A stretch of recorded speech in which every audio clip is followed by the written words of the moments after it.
Welcome to Yasmeen's audio novels. हमारे channel को subscribe कीजिए और नॉवेल्स को लाइक शेयर जरूर कीजिए। इसके साथ साथ फीडबैक देना मत भूलिएगा। तो चलते हैं आज की नॉवेल की जानिब, जिसका नाम है ऐन शक्ले कल्ब। इस नॉवेल को तहरीर किया है गौहर इलियास जलाली ने।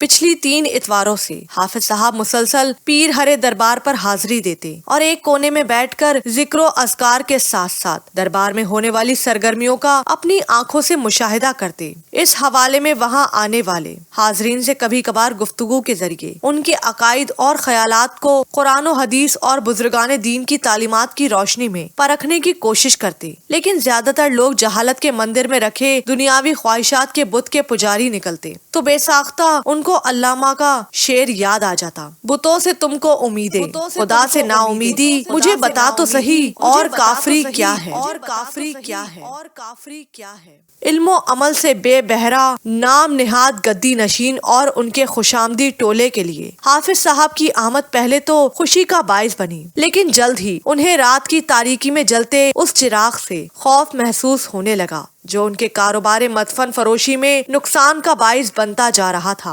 क्योंकि कुछ हाजरीन की तवज्जो और उम्मीदों का मरकज चुपचाप और बज़ाहिर खामोश बैठे हाफिज साहब बनते जा रहे थे और लोग आहिस्ता आहिस्ता गद्दी नशीन को छोड़कर हाफिज साहब की तरफ अपने हदिये और नजराने लेकर मुतवज्जो हो रहे थे। हाफिज साहब कभी कभी दुआ के कहने पर दुआ फरमा देते, लेकिन हदिये और नजराने लेने से साफ इनकार कर देते। लेकिन चौथी इतवार जब दरबार पर हुजूम अपनी उरूज पर था तो सिविल लाइन से निकलती दरबार की जानिब आती कच्ची सड़क पर हाफिज साहब बड़ी जलाली कैफियत में चलते आ रहे थे।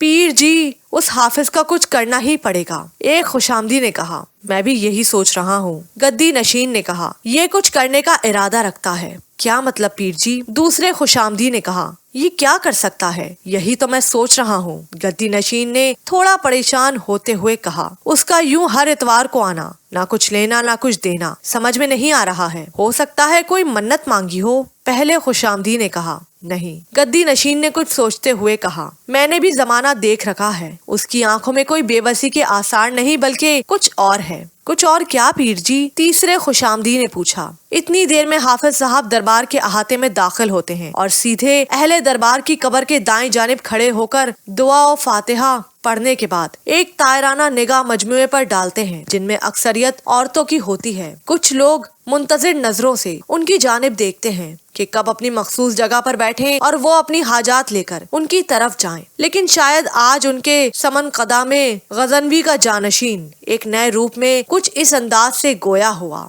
अंदाजे बयां गिरचा इतना शौक नहीं, शायद के उतर जाए तेरे दिल में मेरी बात, तेरे दिल में मेरी बात, तेरे दिल में मेरी बात। मुझसे यहाँ मौजूद अक्सरियत अच्छी तरह वाकिफ है, और जो नहीं वाकिफ आज के बाद ये सवाल भी नहीं रहेगा। बुजुर्गान दीन का मकसद हयात, तौहीद और रिसालत की तबलीग था, जो आज भी अपने पूरे जज्बे और कुर्बानियों के साथ जारी सारी है। कुरान मजीद फुरकान हमीद में अल्लाह सुब्हानहू व तआला फरमाता है कि अल्लाह के वली को ना कोई खौफ है और ना कोई डर। एक और जगह फरमाता है कि जो मेरा हो जाता है फिर मैं उसका हो जाता हूँ। कान तो उसका होता है लेकिन सुनता मैं हूँ। बज़ाहिर आँख उसकी होती है लेकिन वो देखता मेरे नूर से है। बज़ाहिर हाथ उसका होता है लेकिन वो हाथ पर अल्लाह होता है। और फिर तीसरी जगह हमारा रब फरमाता है कि शहीदों को मुर्दा ना कहो, वो जिंदा हैं, तुम देख नहीं सकते। सरकारे दो आलम एक दफा जिहाद से वापस आए तो अपने सहाबा कराम रजी अल्लाह ताला अन्हो को फरमाया कि ये जिहाद सुगरा था, लेकिन अभी जिहाद अकबर बाकी है। सहाबा रजी अल्लाह ताला उन्हें अर्ज की,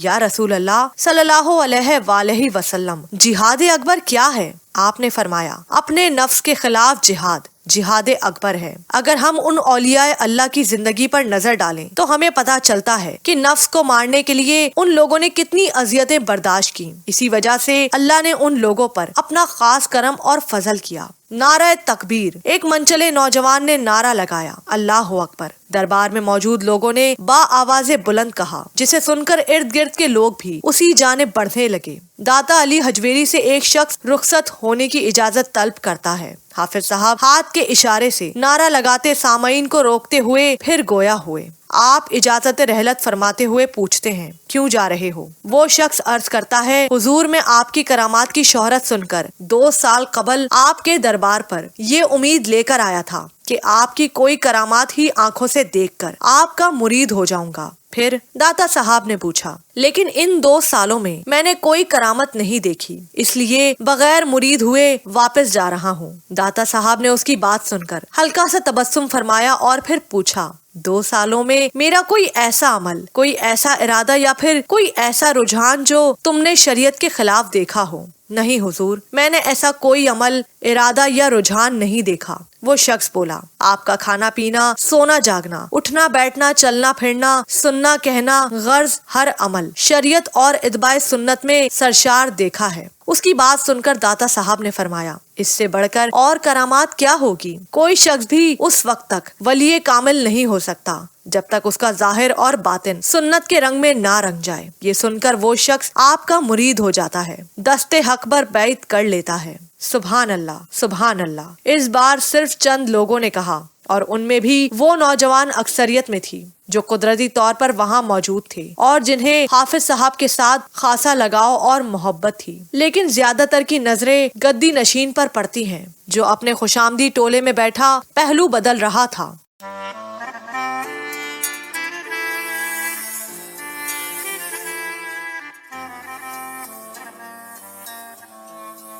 हम लोगों में करामतों का तस्करा सुन सुनकर इस कदर खबत सवार हो गया है कि हमारी सोचें शरीयत के बहाव को उड़ना तो एक तरफ, जहालत के नंगे बदन लिए बेशर्मों और बेजमीरों की तरह मकरू, हराम और सख्त गुनाह वाली हरकतों को करामात और बरकत का नाम दे रहे हैं। आप क्या कहना चाहते हैं हाफिज साहब? गद्दी नशीन ने अपनी गद्दी से उठते हुए सख्त लहजे में कहा, और उसके साथ सब लोग खड़े हो गए। मैं जो कहना चाहता हूँ वो कह भी रहा हूँ और कहकर ही जाऊंगा, लेकिन मेरी बात अभी मुकम्मल नहीं हुई। हाफिज साहब ने बड़े तहम्मुल के साथ जवाब देते हुए खड़े लोगों को बैठने का इशारा किया और फिर गोया हुए। इमाम आजम अबू हनीफा रदी अल्लाह ताला अन्हो से किसी ने पूछा कि औरतों का कब्रों पर जाना जायज है या नहीं। ये सवाल सुनकर आपने फरमाया, मुझसे ये ना पूछो कि औरतों का कब्रों पर जाना जायज है या नहीं, मुझसे ये पूछो कि जब औरत अपने घर से ऐसा इरादा करके निकलती है तो उसकी घर वापसी तक कितने फरिश्ते उस औरत पर किस कदर लान तान करते हैं। ये सुनते ही औरतों से ज्यादा मर्दों के कान खड़े हो गए। फिर हाफिज साहब ने एक गहरी सांस अफसोस के साथ बाहर निकालते हुए कहा, ये थी चीदा चीदा बातें जो वक्त और कुछ लोगों की बर्दाश्त तक मैंने कह दिया। अब आप सब बहन भाइयों और बुजुर्गों से गुजारिश है कि दरबारों पर आने से पहले अपने मजहब को तो पढ़ लिया करें कि शरीयत क्या कहती है और तरीकत के अंदाज क्या होते हैं। तो क्या अब तुम हमें तरीकत सिखाओगे? गद्दी नशीन अब आपसे तुम कहकर अपने गुस्से का इजहार कर रहा था। तरीकत सिखाई नहीं जाती। हाफिज साहब उसके तर्जे मुखातिब को यकसर नजरअंदाज करते हुए आराम से बोले, शरीयत सिखाई जाती है और जो शरीयत से नावाकिफ हो वो तरीकत के नाम पर गुमराही में मुब्तला होता भी है और लोगों को करता भी है। जैसे यहाँ औरतें तरीकत के नाम पर सरेआम दरिया के पानी में गोते लगा रही हैं। ये तो अहले दरबार का फैज है जिसकी वजह से इस सहन में मौजूद पानी में बरकत है। गद्दी नशीन ने कहा, हजारों लोग इसी दरिया के पानी से फैज़याब हुए हैं और आज उनको औलाद जैसी नेमत मिली है। अल्लाह तो पत्थर के बेजान बुतों को पूजने वालों की भी सुनता है और उनको फैज़याब भी करता है। हाफिज साहब ने हज़्मे मामूल आराम से कहा, क्योंकि वो रब है और फरमाता है कि मैं इंसान की गुमान पर हूँ, जैसा गुमान करेगा मुझे वैसा ही पाएगा। और दूसरी बात, अगर पानी और वो भी इस दरिया के पानी में बरकत होती, जिसमें न जाने कहाँ कहाँ की गलाजत कहाँ कहाँ से शामिल होकर इस दरिया का हिस्सा बनती है, तो बताओ कि आबे जमजम जैसे पाक और बाबरकत पानी से गुस्ल करने से औलाद होने का कहीं भी कोई भी हवाला क्यों मौजूद नहीं है? ये सवाल सुनकर सब लोग अपनी झूठी सोचों के जोहड़ में गोता खाने लगे।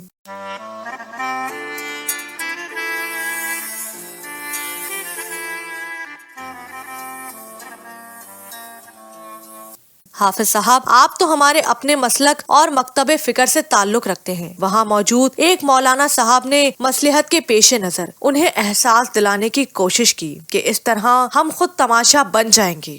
گلا تو گھونٹ دیا اہل مدرسہ نے تیرا، کہاں سے آئے صدا لا الہ الا اللہ، لا الہ الا اللہ، لا الہ الا اللہ.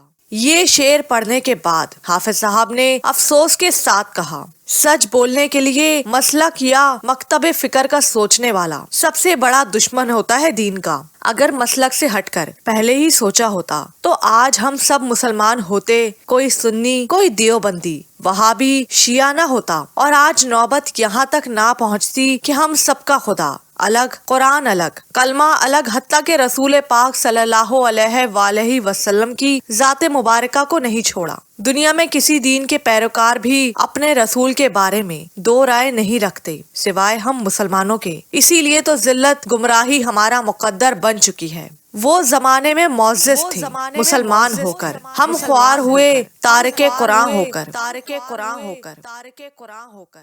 بس حافظ صاحب بس، بہت سن لی تیری. گدی نشین اب کچھ نہ سننے کے لیے ہاتھ اٹھاتے ہوئے گھر جا. اب تو یہاں سے چلتا بن اور کبھی ادھر کا رخ نہ کرنا. یہ تقریریں اور دلیلیں جلسے جلوسوں میں کیا کر. یہاں سب پیر ہرے کے فیض سے ہرے بھرے ہیں. اس سے پہلے کہ تو ان کے قبر کی طرف اشارہ کرتے ہوئے غضب کا شکار ہو یا پھر ان کے جیالے آپے سے باہر ہوں کہ میں بھی کچھ نہ کر سکوں، جا اپنی مسجد میں جا کر امامت کر، ختم پڑھ اور حلوہ کھا. حافظ صاحب وہاں کھڑے سب لوگوں پر آخری نظر ڈالتے ہیں. جہاں خاموش دریا میں کنکر پھینکنے کی وجہ سے ہونے والا ارتعاش چہروں پر پڑھا جا سکتا تھا، لیکن وہ بھی سنی سنائی قصے کہانیوں کے خوف سے سہمے ہوئے تھے. ان سب کی یہ حالت دیکھ کر پہلی بار حافظ صاحب جلال میں آتے ہیں اور یہ کہتے ہوئے باہر آتے ہیں کہ تو نے دیکھا شطوط رفتار دریا کا عروج، موج مفتر کس طرح بنتی ہے. اب زنجیر دیکھ، عشق کو فریاد لازم تھی سو وہ بھی ہو چکی.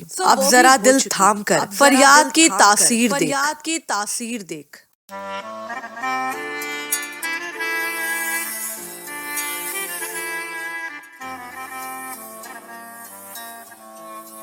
اس شام عقل و دل اور حسن و عشق کے تصادم کے آخر میں کیے گئے فیصلے کے بعد جب میں گھر کی طرف جانے کے لیے اکیڈمی سے نکلا تو سورج غروب ہو چکا تھا اور اندھیرا اپنے مقدر کی سیاہی لیے پھیلا ہوا تھا. لیکن میرے دل میں عجیب سی سرشاری اور غمازی اس کی یاد لیے اس کے پورے چہرے کے خد و خال کے ساتھ روشن اور تابندہ تھی، بلکہ ایسے ہی جیسے اس سیاہ رات میں پورا چاند آسمان پر موجود تھا. میں جب گلی میں داخل ہوا تو دل نے کہا کہ نظریں جھکا لے، یہ اب تیری گلی نہیں جہاں جیسا چاہا تو آج تک چلتا رہا. یہ اس کی گلی ہے جس کی زمین کو نہ جانے کتنی بار اس کے نازک اور حسین پیروں کو چھونے کا شرف حاصل ہے. میں نظریں جھکائے آہستہ روی کے ساتھ چلنے لگا، جبکہ میں پوری رفتار کے ساتھ جلدی گھر پہنچنے کی غرض سے نکلا تھا. لیکن نگاہیں نہ جانے کیا کھوج رہی تھی اینٹوں کے فرش پر. اب میں گلی کے درمیان کھڑا تھا جس کے دائیں جانب میرا گھر تھا اور بائیں جانب اس کا گھر، جس کی ایک جھلک نے مجھے نہ جانے کیا سے کیا بنا دیا تھا اور نہ جانے کیا بنانے والی تھی. آج پہلی بار اس کے گھر کا لکڑی سے بنا ہوا سبز رنگ کا دروازہ مجھے دنیا کے سب دروازوں سے زیادہ پیارا لگا اور اس کی قسمت پر رشک بھی آیا. نہ جانے کتنی بار اس نے اپنی مخروطی انگلیوں والے سفید ہاتھوں سے اسے چھوا ہوگا اور کتنی بار اس کی اوٹ میں کھڑے ہو کر اس کے ایک دروازے کو اپنے سینے کے قریب کرتے ہوئے صرف ہاتھ نکال کر دودھ والے سے دودھ، ڈاک والے سے خط لیا ہوگا اور کتنی بار کسی فقیر کے سوال پر آٹا، چینی، چاول یا نقد دیا ہوگا. اس وقت میرے دل میں آیا کہ کاش میں ان میں سے کوئی ایک ہوتا. گھر کے چھوٹے سے صحن میں لگا موتیوں کا پودا جو بڑھتے بڑھتے باہر گلی کی جانب جھکا ہوا تھا، موتیوں کے پھولوں سے بڑھا ہوا تھا، جس کے پھولوں کا یقیناً وہ بھی گجرا یا کنگن بنا کر پہنتی ہوگی. نہ جانے کیوں میرے دل میں کیا آیا. میں نے آگے پیچھے دیکھا کہ کوئی اور موجود تو نہیں، لیکن خوش قسمتی سے اس وقت گلی میں میرے سوا کوئی اور نہیں تھا. میں نے آگے بڑھ کر 2 پھول اتار لیے اور جلدی سے اپنے گھر میں داخل ہو گیا. یہ چوری نہیں تھی، لیکن محبت کا انداز چوروں والا ضرور تھا، جس کے افشا ہونے کے خوف نے مجھے گھر پناہ لینے کو اکسایا.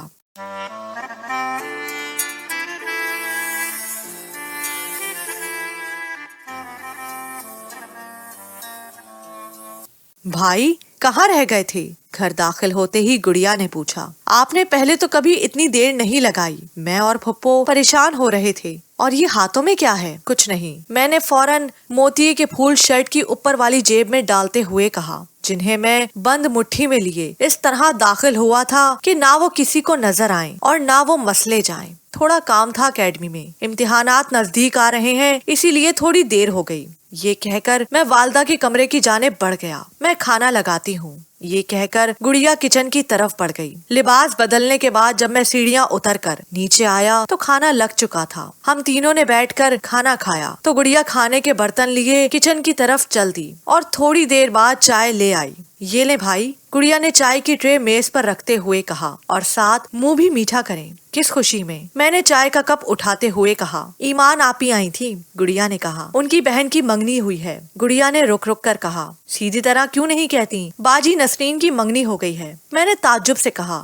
یہ کب ہوئی؟ آج ہی، اور اگلے ہفتے شادی بھی ہے، گڑیا نے کہا، اور میں باجی نسرین کو تھوڑا ہی جانتی ہوں، میں تو صرف ایمان آپی کو جانتی ہوں، بڑی اچھی ہے وہ۔ اچھا جی، نہ جانے کیوں ایمان کا نام سننا مجھے اچھا لگ رہا تھا اور میں بار بار یہ سننا چاہ رہا تھا۔ تم کیسے جانتی ہو ایمان کو؟ کیا بات کرتے ہیں پروفیسر صاحب، گڑیا نے میرا مذاق اڑاتے ہوئے اپنے انداز میں کہا، ہم ایک کالج میں پڑھتے ہیں، ایک ہی گلی میں آمنے سامنے گھر ہیں، اور پوچھتے ہیں کہ کیسے جانتی ہوں؟ ویسے پھپھو، ایمان آپی بہت پیاری ہیں اور پروفیسر صاحب کی شاگردنی بھی ہیں۔ باجی نسرین کی شادی ہو گئی تو پھر ان کا نمبر ہے؟ تو پھر والدہ نے حسب عادت چند لفظوں کا ہی استعمال کیا۔ پھر کیا پھپھو، گڑیا نے کہا، کیوں نہ ہم احمد بھائی کی ان سے شادی کروا دیں؟ کچھ خدا کا خوف کرو گڑیا، میں نے اندر سے خوش ہوتے ہوئے مصنوعی خفگی کا اظہار کیا۔ یہ تمہارا گاؤں نہیں کہ جس کا دل کرے جس سے چاہو شادی کروا دو۔ یہاں لڑکے اور لڑکی کی رضامندی کے بغیر کچھ نہیں ہو سکتا۔ چھوڑے بھائی، گڑیا نے افسردگی کے ساتھ کہا،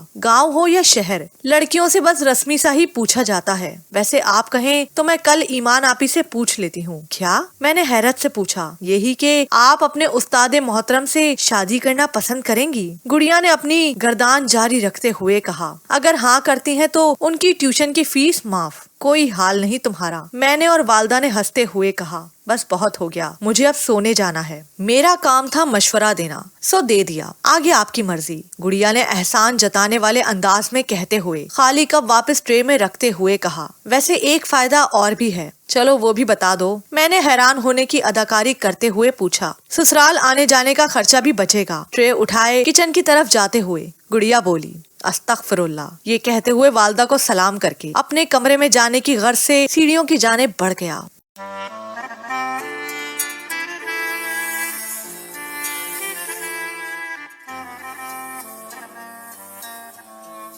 ناصر بھائی مبارک ہو، میں نے صبح صبح اسٹاف روم میں داخل ہوتے ناصر بھائی کو دیکھ کر کہا۔ خیر مبارک، ناصر بھائی نے خوش ہوتے ہوئے کہا۔ آپ کو کیسے پتا چلا؟ منگنی کی مٹھائی کے ساتھ ہی خبر پہنچی ہے، میں نے کہا، لیکن آپ نے کبھی ذکر نہیں کیا۔ یہ ایک لمبی داستان ہے، پھر کبھی سناؤں گا، ناصر بھائی نے کہا۔ ویسے آپ میری طرف سے شادی میں شریک ہوں گے؟ دعوت نامہ تو امجد کی طرف سے بھی موصول ہو چکا ہے، میں نے اطلاع دیتے ہوئے کہا۔ اب محلے داری نبھاؤں یا شراکت داری، سوچ لیں، ناصر بھائی نے ہنستے ہوئے کہا۔ دلہا والوں کا روب ہوتا ہے، اپنی بات منوا لیتے ہیں۔ اچھا ایسی بات ہے، میں نے بھی ہنستے ہوئے کہا، تو پھر آپ کی طرف سے چلتے ہیں، محلے داری گھر والے نبھا لیں گے۔ یہ ہوئی نا بات، ناصر بھائی نے خوش ہوتے ہوئے کہا۔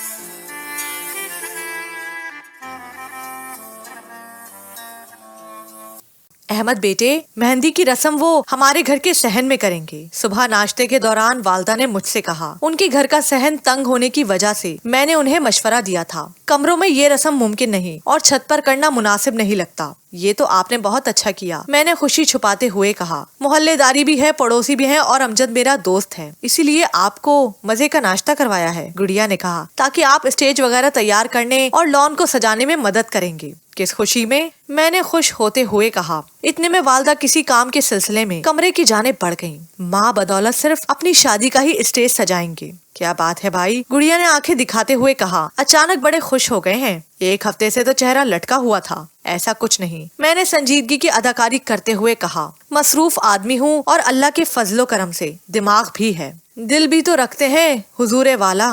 गुड़िया कहाँ हार मानने वाली थी, माने या ना माने, दाल में कुछ काला है। ये लड़कियां भी न जाने कैसा दिल रखती हैं, जैसे परिंदे जमीन में आने वाले जल्जले को सबसे पहले सुन लेते हैं, ऐसे ही ये भी दिल में होने वाली हल्की सी घबराहट भी महसूस कर लेती हैं। दाल में कुछ काला नहीं, मैंने उसकी बात नजरअंदाज करते हुए कहा, ये सब तुम्हारे दिमाग का फतूर है और कुछ नहीं। चले एक बात तो मानेंगे, गुड़िया ने कहा। वो कौन सी? मैंने हैरानगी से पूछा। यही कि मेरे पास दिमाग है, गुड़िया ने मुझे लाजवाब करते हुए कहा। दूसरी भी मान जाएंगे, मैंने भी धूप में बाल काले नहीं किए। मुझे उसकी बात सुनकर हंसी आ गई। वाह जी वाह, गुड़िया ने हैरानगी से कहा। आपने तो ईमान आपी की तरह शर्माना भी शुरू कर दिया। उसकी बात सुनकर मैंने इधर उधर फौरन गर्दन घुमा कर देखा और उसका कान पकड़ते हुए कहा, गुड़िया तुम्हारी जुबान कुछ ज्यादा ही चलने लग पड़ी है। अगर किसी ने सुन लिया तो मेरी इज्जत का जनाजा निकल जाएगा। प्लीज भाई, मैं नाम की गुड़िया हूँ। अच्छा मेरी माँ, मैंने हाथ जोड़ते हुए कहा। तू आलाप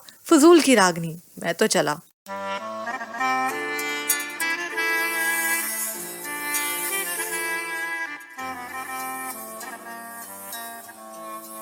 ज़ोहर की नमाज के बाद से ही मैं कामों में जुट गया, लेकिन मेरी नजरें बार बार दरवाजे की जानिब उठ जाती, लेकिन हर बार मायूसी का सामना करना पड़ता। मैं हर काम को बड़ी मोहब्बत और निफासत से करने का आदी था, जिसका सबूत रस्म हिना का वो स्टेज था जिस पर दूल्हा दुल्हन ने जलवा अफरोज होना था। और ये बात यकीनी थी कि वो बेखबर कातिल भी अपनी सारी हशरे समानी के साथ मौजूद होगी। सूरज गुरूब होने के साथ ही मसनूई रोशनियों से मोहल्ले के 2 घर और गली रोशन हो गई, और उसके साथ साथ मेरा घर खूबसूरत चेहरों, रंग बिरंगे लिबासों जिनमें पीला रंग नुमाया था, और मशहूर कुन खुशबुओं से भरना शुरू हो गया। भाई, ये क्या हुलिया बना रखा है? गुड़िया ने कहा। अभी कुछ देर में दूल्हा वाले मेहंदी लेकर आने वाले हैं और वो सीधा हमारे घर में ही रुकेंगे, क्योंकि सारा प्रोग्राम गाना बजाना वगैरह यहाँ होना है। अच्छा, ये तो मुझे पता ही नहीं था, मैंने मजाक उड़ाते हुए कहा। फिर क्या करना चाहिए? जो कर दिया है इतना ही बहुत है, गुड़िया ने हस्बे आदत जवाब दिया। गुजारा हो जाएगा, अब इतना भी बुरा नहीं है, मैंने भी हंसते हुए कहा। हाँ, लेकिन और अच्छा हो सकता था, गुड़िया ने कहा। अगर आप घास के ऊपर सफेद चादरें बिछवा देते, कोनों में गोल तकिए रखकर और बीच में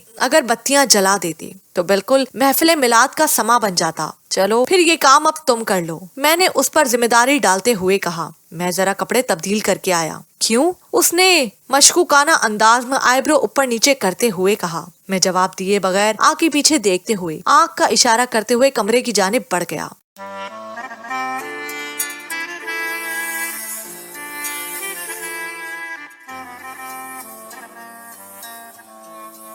इंसान जब खुश होता है या फिर खुशी के एहसास में सरशार, तो हर चीज और हर अमल से या तो बेनियाज हो जाता है या फिर हर चीज को बेनियाज बना देता है। आज मेरा हाल भी कुछ ऐसा ही था। मैंने खुद को उसकी नजर में जाज़िबे नजर बनाने के लिए जिंदगी में पहली बार इतनी मेहनत की थी, और मेरी कोशिश थी कि उस वक्त अपने कमरे से निकलकर नीचे सहन में पहुंचूं जब मुझे यकीन हो जाए कि वो मौजूद होगी। लेकिन दरवाजा खटखटाने की आवाज आई। भाई जल्दी करें, दूल्हा वाले आ गए हैं, गुड़िया ने उजलत में कहा। और नासिर भाई ने आपको बुलवाया है। ओके, मैंने कहा। तुम चलो, मैं पहुंचा।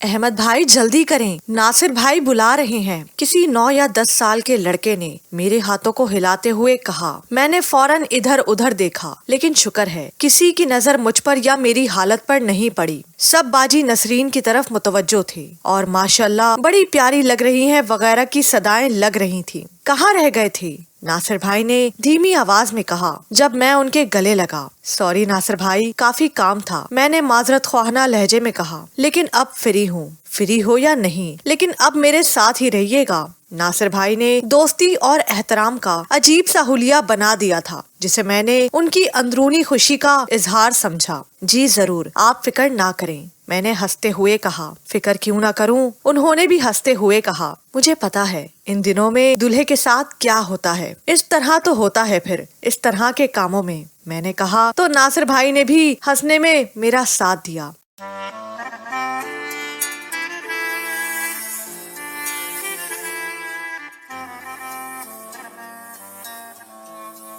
दुल्हा दुल्हन के स्टेज पे बैठते ही मेहंदी की रस्म का बाकायदा आगाज हो गया, जिसका आगाज हमारे माशरे में कब और कैसे हुआ इसका तो इल्म नहीं, अलबत्ता आज का आगाज दोनों बहनों ने किया जो कि दुल्हा दुल्हन की सास भी बनने जा रही थी। दुल्हा दुल्हन के हाथों पर मेहंदी रख दी गई, जिनके नीचे कागज का वो टुकड़ा था जिसने रिश्तों का भी रंग फीका करके रख दिया था। उसके बाद सामने मेज पर रखी तेल की थाली में 2 उंगलियां डिबोकर उन बेकसूर जोड़े के सर पर रगड़ी जाएं। बात यहाँ तक खत्म नहीं हो जाती तो कोई कबाहत नहीं थी, लेकिन रंग बरंगी मिठाई जिसे देखकर मुंह में पानी भर आता है। बेचारे जोड़ों के मुंह में जबरदस्ती ठूसी जाती है, जिसे वो निगल तो सकते हैं लेकिन उगल नहीं सकते थे। रस्में मेहंदी उस वक्त अपने उरूज को पहुंची जब बेचारी ढोलकी घर की लड़कियों के 2 ग्रुपों में रख दी गई। उस पर मुतजाद अच्छे बुरे गानों को अच्छी बुरी आवाजें मिलकर गा भी और सुना भी रही थी, लेकिन फिर भी सबको अच्छा लग रहा था। शायद उसकी वजह खुशी का मौका था या वो खुशी थी जो ज्यादातर के अंदर नाच रही थी। भाई, कैमरे के फिल्म कहाँ है? गुड़िया ने मुझे साइड पर ले जाते हुए पूछा। मतलब? मैंने मजाक करते हुए हैरानगी से पूछा। तो क्या अब तक बगैर फिल्म के खाली फ्लैश मार रही थी? नहीं भाई, गुड़िया ने हंसते हुए कहा। फिल्म तो है लेकिन खत्म हो रही है, इसलिए पूछा है। वो तो मेरे कमरे में पड़ी है, मैंने सोचते हुए कहा। मैं ला देता हूँ थोड़ी देर में। अगर मैं नजर ना आऊँ तो लाकर ईमान आपी को दे दीजिएगा। गुड़िया ने बगैर किसी तासुर के कहते हुए वापस गाने वालियों में शामिल हो गई।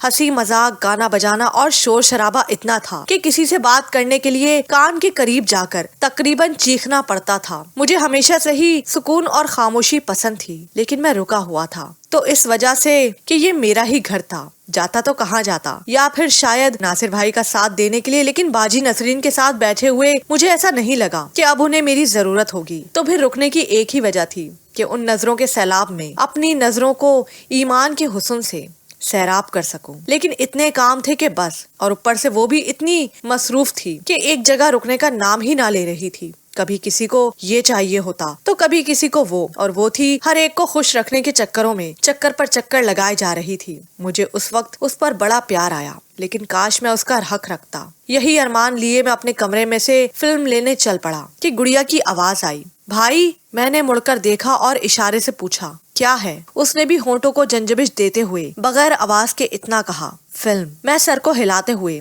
अब जल्दी से सीढ़ियों की तरफ लपका। सीढ़ियां चढ़कर मैंने तेजी से हाथ बढ़ाते हुए दरवाजा खोलना चाहा तो दरवाजा उसी लम्हे अंदर से ईमान खोलते हुए बाहर की जानिब आ रही थी। मैंने कदमों को तो रोक लिया, लेकिन जिस्म के ऊपर वाले हिस्से को रोकने में नाकाम रहा और इसी गैर मुतवाजन हालत में गैर इख्तियारी तौर पर दूसरे हाथ को दरवाजे की तरफ लपकते हाथ को पकड़ने में उठ गए, और वो भी इस हादसे के लिए बिल्कुल तैयार न थी, इसीलिए मेरे हाथों के हिसार में आ गई। लेकिन खुदा का शुक्र हम गिरे नहीं। सॉरी, मैंने बौखलाहट में अलहदा होते हुए 2-3 दफा कह दिया। मैंने कसम से आपको देखा नहीं था, मतलब आते हुए नहीं देखा था, नहीं निकलते हुए नहीं देखा था। आपको चोट तो नहीं लगी? मैं ठीक हूँ सर, उसने अपनी कलाई को चेहरे के करीब लाते हुए कहा, जहाँ से कुछ चूड़ियाँ और मोतियों के फूलों का कंगन टूटकर जमीन पर गिर गया था। आप मसरूफ थे, इसलिए मैं खुद फिल्म लेने चली आई। ये कहकर वो सीढ़ियों की जानिब चल पड़ी थी।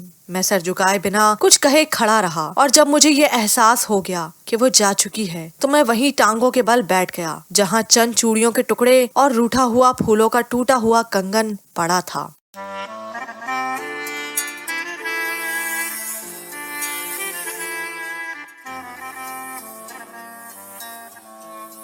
अच्छे या बुरे, मगर ज्यादातर हादसात के असरात होने के वक्त जाहिर नहीं होते, लेकिन उनके असरात का इदराक बाद में होता है। ये हादसा भी कुछ ऐसा ही था जो मेरी जिंदगी के हसीन तरीन लम्हात में से एक था, जिसके असरात उसके जाने के बाद मेरे वजूद के हर हिस्से पर जाहिर होने लगे। सोचे बार बार वही मंजर दोहराने लगी और मैं उन लम्हात की मस्ती में अपनी हस्ती को खोता चला गया, जब मेरी बाहों के घेरे में वो हैरान और परेशान उलझी हुई थी और उसकी सुलझी जुल्फे हम दोनों के दरमियान उलझी हुई थी। उसका एक हाथ मेरे सीने और दूसरा दिल के ऊपर दीवार बन गया था, लेकिन सांसें एक दूसरे से टकरा रही थीं। बज़ाहिर ये चंद सेकंडों का दौरानिया था, लेकिन मेरी पूरी जिंदगी का हासिल बन गया।